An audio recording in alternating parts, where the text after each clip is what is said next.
I did my project on the development and evolution of logo. My motivation is multifaceted.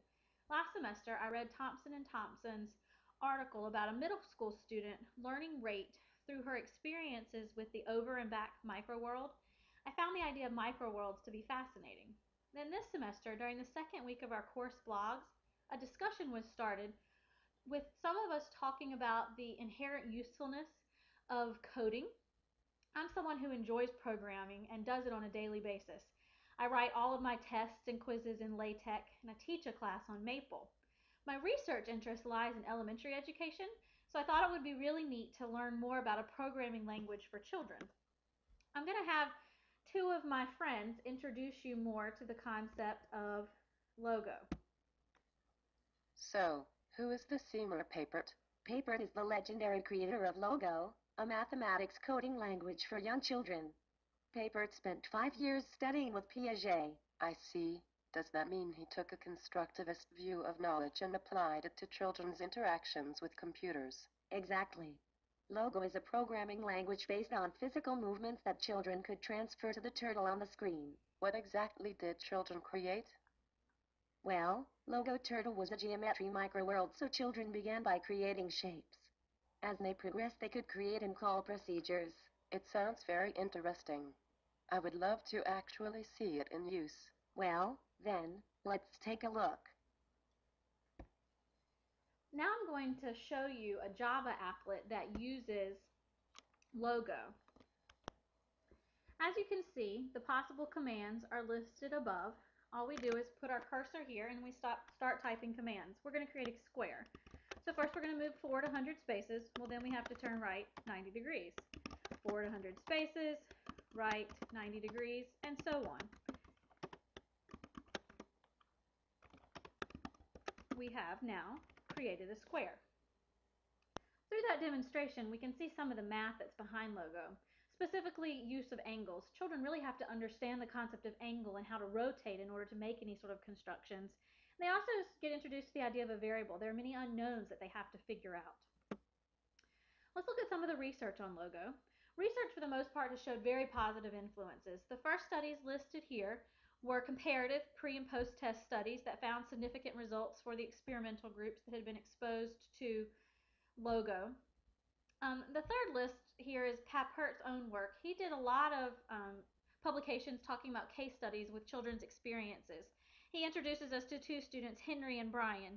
Henry is sort of your mathy geek who is really good at making creations in logo, versus Brian, who is actually a dancer, and his strength ends up lying in animations.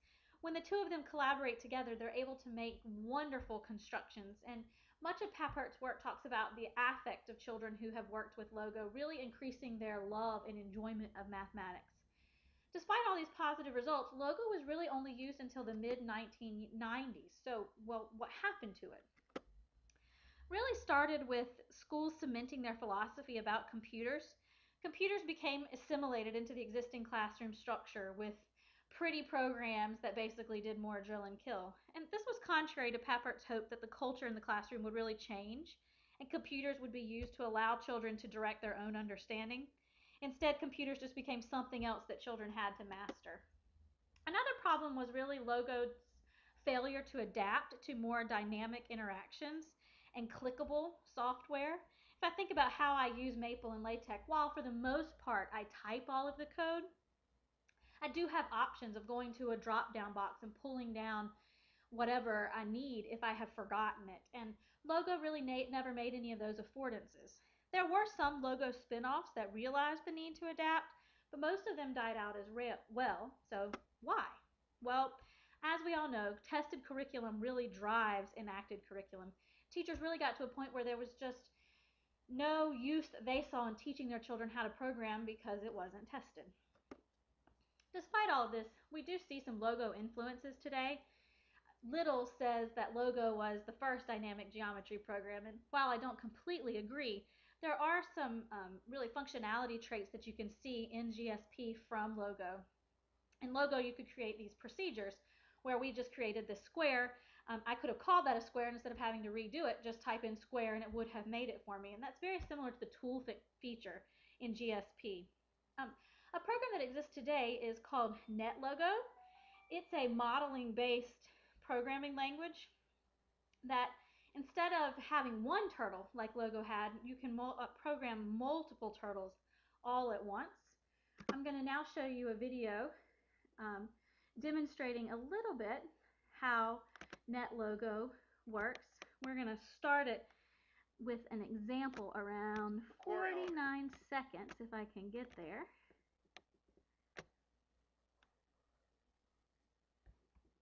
Sheep agents and wolf agents. Each agent has rules to move, eat, and reproduce. Sheep eat grass and wolves eat sheep. Notice the When you press coding. the go button, at each tick of the NetLogo clock, the agents follow their rules, and you can observe the outcomes. On the left, the sheep overpopulate and inherit the earth.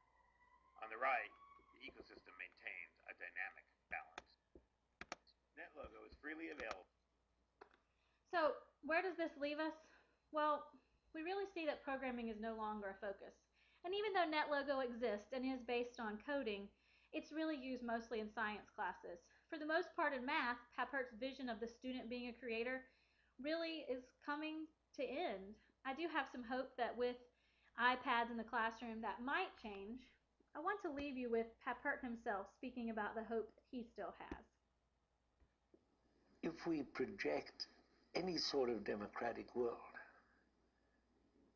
we have to assume that education and learning to think differently, and that means learning to learn how to think, is going to be an essential contribution, maybe the essential contribution to that. I feel very deeply committed to the idea that although rationality isn't everything, and passion and interests and faith of various sorts count as much, nevertheless, rationality is a force for the good. And the more people are capable of rational, critical thinking, the better the world will be. The more they have access to knowledge about the rest of the world, the better the world will be. So that's it. I'm going to leave you with my references and give you some time to think about any questions that you may have. Thanks so much for watching.